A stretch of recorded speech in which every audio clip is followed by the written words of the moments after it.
My name is Peter Hague, and I'm here to talk to you about my work in developing a metric of space development and how we can use this to track humanity's progress in space towards becoming a multi-planet species, and how we may even be able to stimulate progress in that direction.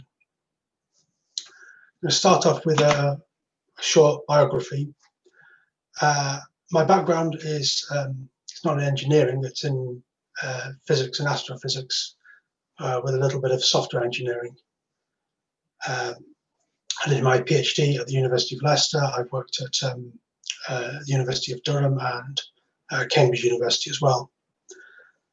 And I didn't really think much about space settlement and space development for quite a while. I'd had all the space books as a child, but it struck me as something that was science fiction. It was very far off, and I didn't really pay much mind to it, especially because there had been quite a few failed promises to revolutionize space and to make this happen. I mean, you might remember things like DCX and Venture Star and that sort of thing. That was when I was a teenager. So it just didn't seem to me that it was happening in my lifetime. And this, for me, was the moment when I realized that it could. Now, SpaceX, I was initially skeptical of them. Lots of people have made promises before, but when I realized that these guys could deliver, these guys could follow through, it sort of clicked with me that this was happening. There was a relatively near-term human future in space, and I wanted to get involved. So I kind of began a side project to research this. So what my objectives was I wanted to find a way to measure our progress as a species, or as nations or space agencies, towards building an interplanetary society. I wanted to sort of refine this to a single metric that could be sort of communicated to the public, to governments, and could be used to understand what was happening. And potentially, if you've got this metric, you could use it to motivate progress, because if you have a number and the higher is closer to interplanetary civilization, then you can then start choosing which path to go down, which program to support, based on which performs best on this metric. So a quick sort of definition of the problem. I made a little plot here with some illustrative pictures for the kinds of problems that can be encountered. On the horizontal axis is the complexity of the objective function. So how well defined is what you're trying to do. On the vertical axis is how difficult it is to actually implement the solution. So if you go on the bottom left there, the example is driving to work. It's really well defined. You want to get to a certain place at a certain time, and it's sufficiently simple that one person with a little bit of training and maybe a sat nav can do it. At the bottom right, raising a child. The actual tasks involved are not that difficult. What really bugs you as a parent is figuring out if you're doing the right thing. So the objective's kind of fuzzy and difficult to work out. At the top right there, that's communism. If you attempt to run an entire society from some little office in Moscow, you've both got a very complex objective. You've got the wants and needs of millions and millions of people, and you've got the very difficult task of running a national economy. It all comes together and it's not good. Now, space is in the top left corner. Space is hard. We always say that whenever rockets explode, but it's also simple.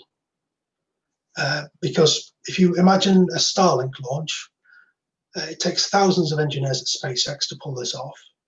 but 20 minutes after liftoff, I can go into my back garden in the UK, look up at the sky, and conditions permitting, I can verify with my own eyes if they've managed to deploy their satellites. So this is the corner you want to be in if you want to use a metric to motivate something. Metrics don't work on the right-hand side, but it's too complicated, and they're not really necessary at the bottom. So space is something that can be well understood and well motivated by a metric. So I've got to start with, there's already a metric here. There's already a famous metric, the KARDASHEV scale, to describe the level of civilization we have. This was named for the Russian astrophysicist Nikolai Kardashev, who published a paper on alien civilizations in 1964, I think. He only introduced the 3 discrete categories, type 1, type 2, type 3. This log scale, continuous log scale between them was added later. And it kind of gets to the point of what we're interested in, and what to sort of measure the physical scale of a civilization, but it's pretty broad, isn't it? If you consider the difference between a type 1 civilization and a type 2 civilization is enormous, and it's all sort of squashed into the real numbers between 1 and 2. And generally it's held we're a 0.7 society, but I question whether you can validly have a Kardashev level of less than 1, because I don't think you can cleanly separate the Earth's ecosystem and the energy it uses from our agricultural and industrial consumption, because it's all interconnected. Like, agriculture depends on pollinating insects, it depends on the rest of the ecosystem. So I don't think it's very meaningful below 1. I will come back to the Kardashev scale though, because it's not entirely useless. It does give us the big picture. So the first thing I tried was just to get every single space launch ever, work out how much mass it put in low Earth orbit, or just guess if it wasn't going to low Earth orbit based on the size of the launch vehicle and so on, and sort of aggregate that for every nation and make the plot you see here. I forgot to label that. The black line there, the solid black line, is the United States. The dashed line is the Soviet Union and Russia. The dashed line is Europe, and the dotted line is China. And this is, you can see big features on here. You can see the Apollo program, where there's a massive peak of capability from the Saturn V. You can see a dip in the American capability after the Challenger accident. And you can see a big drop off when the Soviet Union collapsed. And at the end of that, on the right-hand side, this goes up to 2017. You can see a peak in the American launch capability to LEO. That's basically SpaceX did that. So it's all right, but it's got some flaws, because we're interested in settling the solar system. We're not really that interested in settling low Earth orbit, but mostly. So this doesn't capture what's happening outside there.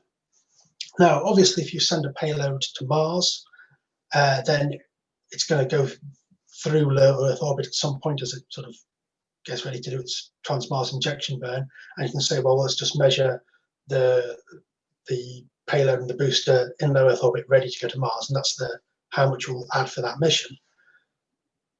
But that's got a couple of problems. Firstly, that this doesn't account for the fact that depending on how you do it, there's things like your specific impulse. The mass you have to put in low Earth orbit to get a certain amount of mass on Mars can vary quite a bit. And secondly, once we get out into the solar system, we're going to start extracting resources and building things. And a lot of the stuff we use, a lot of the mass that is going to be used to build our solar system scale civilization is not going to come from Earth. So it's not going to register on this at all. So my metric is a solution to this problem. I'll just read out the definition. The mass value of a mission is the mass that will be needed to be placed in LEO to place the payload at the destination using the most basic method. So it's a fairly simple definition.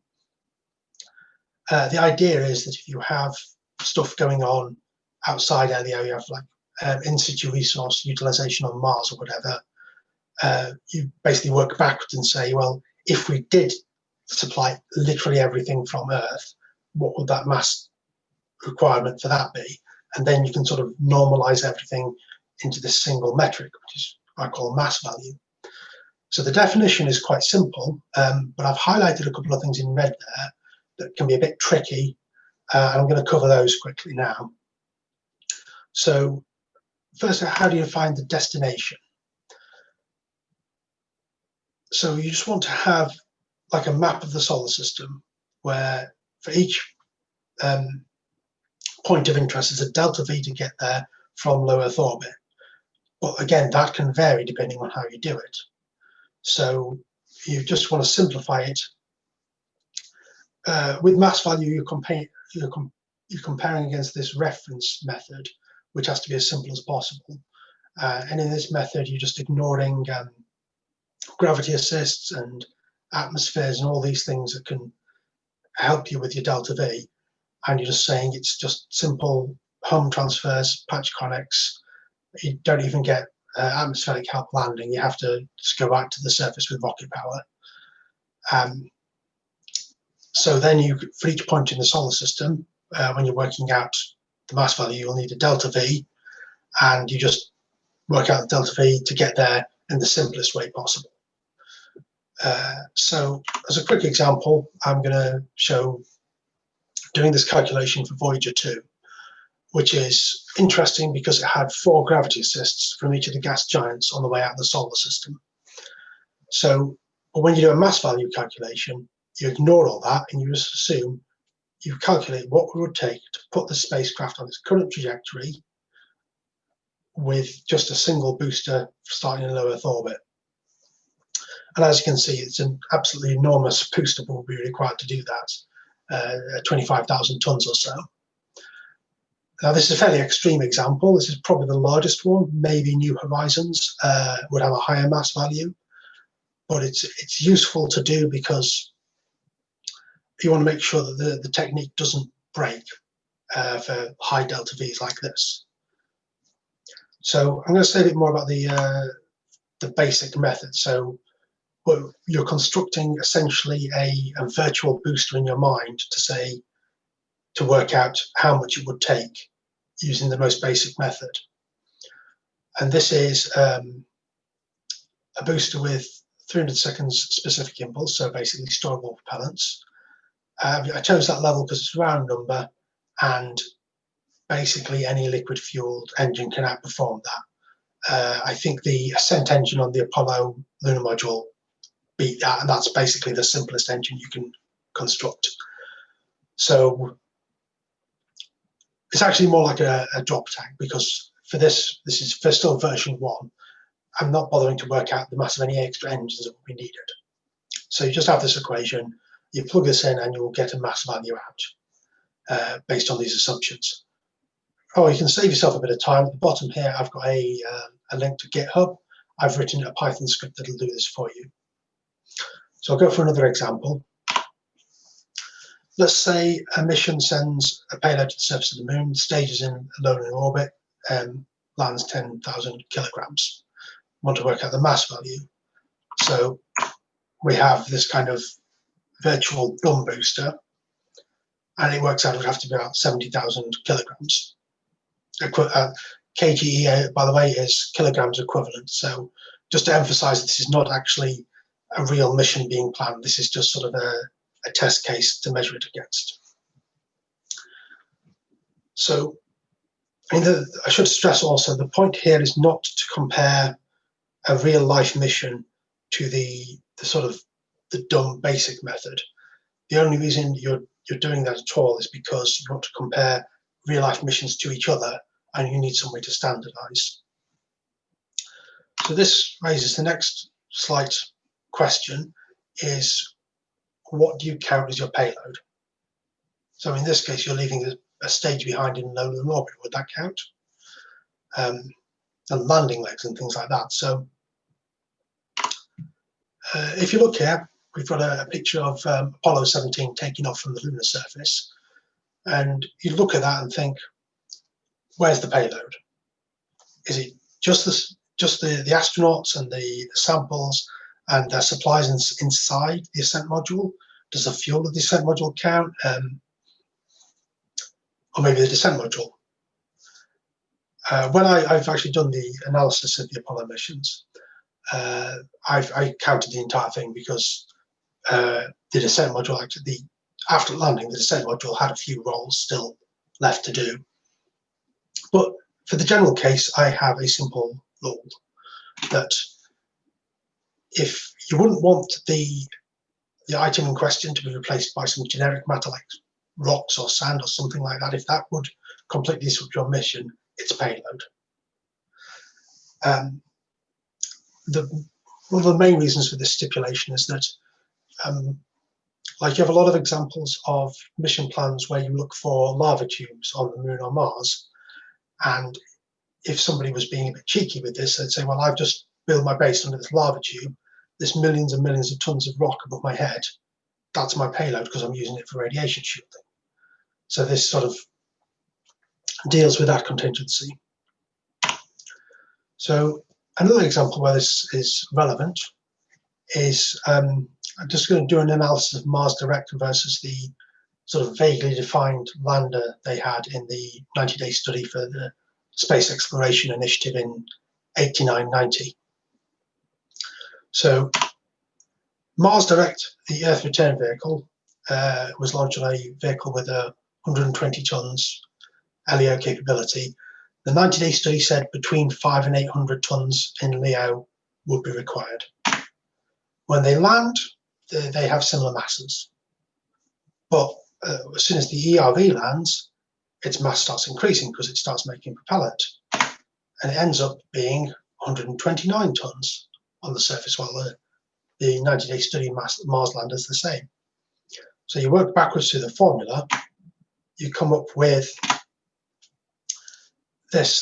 There's considerably better performance from the Mars Direct ERV than the 90-day study lander, because it's doing this ISRU, and sort of the utility of the mass value here is that it can work out, well, the mass value is an estimate of what you'd have to put in low Earth orbit to accomplish this. So you'd have to put like a 3,000 ton spacecraft in low Earth orbit to be able to land 130 tons on Mars, which sounds about right. So, and this is an example of the rule I mentioned earlier. If the propellant inside the ERV was replaced with sand, the people on the mission would be very unhappy. So you definitely get to count that as payload. So I've just been through a few examples. I'm just going to cover some other examples and other ways you can mix up a mass value measurement.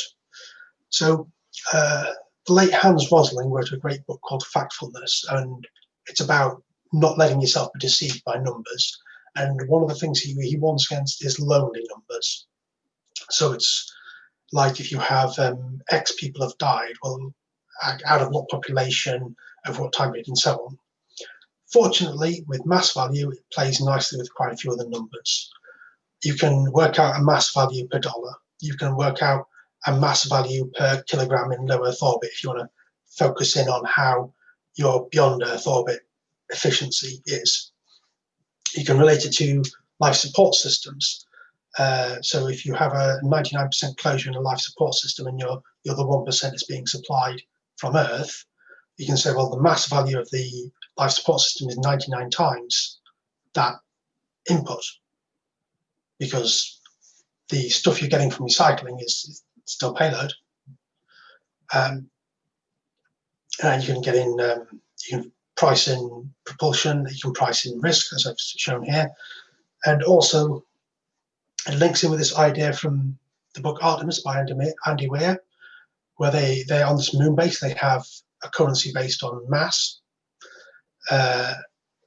This would relate to mass value by the fact that when somebody's on this moon base is buying something with a mass currency, they're asserting that to them, that thing is as valuable as something inexpensive shipped from Earth with that mass.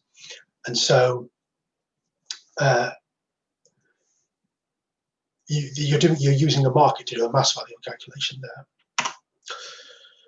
So I'm running short time, so I'm going to skip quickly through that. But basically, because mass value, if you generate mass value, you're either doing one of two things: you're either throwing something through open space, or you're improving the economy of an off-world settlement, all of which will be in shallow gravity wells on Earth. And they'll also have space programs of their own because they want to like trade with each other and with Earth. So every increase in mass value has a necessary increase in the amount of mass you can potentially have in open space, directly or indirectly. And then if you work out the mean surface density and the solar constants, you can then relate that to the Kardashev scale. So this is what seems to me to be a power of the thing, that it goes right up from analysis of individual missions to this real big picture stuff, where you're working out what kind of civilization we are. So finally, we can measure mass value. We could also use it as a policy driver two ways. Either you pay a fixed rate for it, the government just gives you $1 for every kilogram equivalent, or this is my preferred method is to have a fixed sized fund and divvy it up by the proportion of mass value generated. So if one company gets like 15% of the mass value of the nation in a year, they get 15% of the fund. And the advantage of that is that they'll watch each other for misreporting. They'll like check each other's homework because they want to minimize the total to maximize their portion. Now, where would this money come from to fund this? I do actually have an idea for that.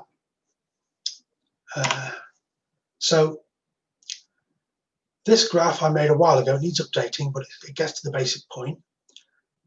This is the top 10 most developed countries in the world by nominal GDP, and they're all, and the height of the bar is the space agency funding as percentage of GDP. So even factoring out the fact that the United States is a much bigger economy than all of these, every other developed nation is underspending on space. So I worked out by how much they would have to spend extra to get up to the same percentage of GDP as the US does. And it works out in total about $15 billion. So from the point of view of advocacy and activism, I think someone like me who lives in one of these countries, I live in the UK if you hadn't guessed, we should endeavour to make it a political problem for our leaders that there's this gap. And even if you ignore the rest of what I said, this is something worth doing. And I think it would be a good way to get more public money and possibly direct it in the way I've suggested. Okay, thanks for listening, and any questions? Would there be a physical manifestation of this value that could be traded? Well, possibly. Like I said, this idea that Andy Weir had in his book Artemis, I mean, I think that would be a useful way to do a currency on a settlement, because you're relating everything to mass, and then you would be able to measure. I think, I'm not an economist, but I think the correct thing to measure would be the value added. So if you have a product, you sell it, you take off the inputs, because it's the difference that would represent how much mass you're saving by the transaction. So I think if you were to, I think it would manifest itself as a currency, yes. Okay, how do you distinguish between an active facility and one that was abandoned, manned versus unmanned? Well, I think that if this was being used as a policy, and if this was just being used as a measurement, there's not really any problem because people won't mess about. But if it's being used as a policy, then people will be incentivized to over-report so they get more money. I think there would have to be some criteria of, can you send a signal to this? Can you make it respond? So once you can't, I mean, I think we're going to have regulations on uncontrolled objects anyway, for the point of view of space debris. So it's going to be known which objects are still under active control and still working. But yeah, that would be a requirement for mass value, that it would still be working. Well, we have been delighted to have you as a guest speaker with us today. Thank you so very much.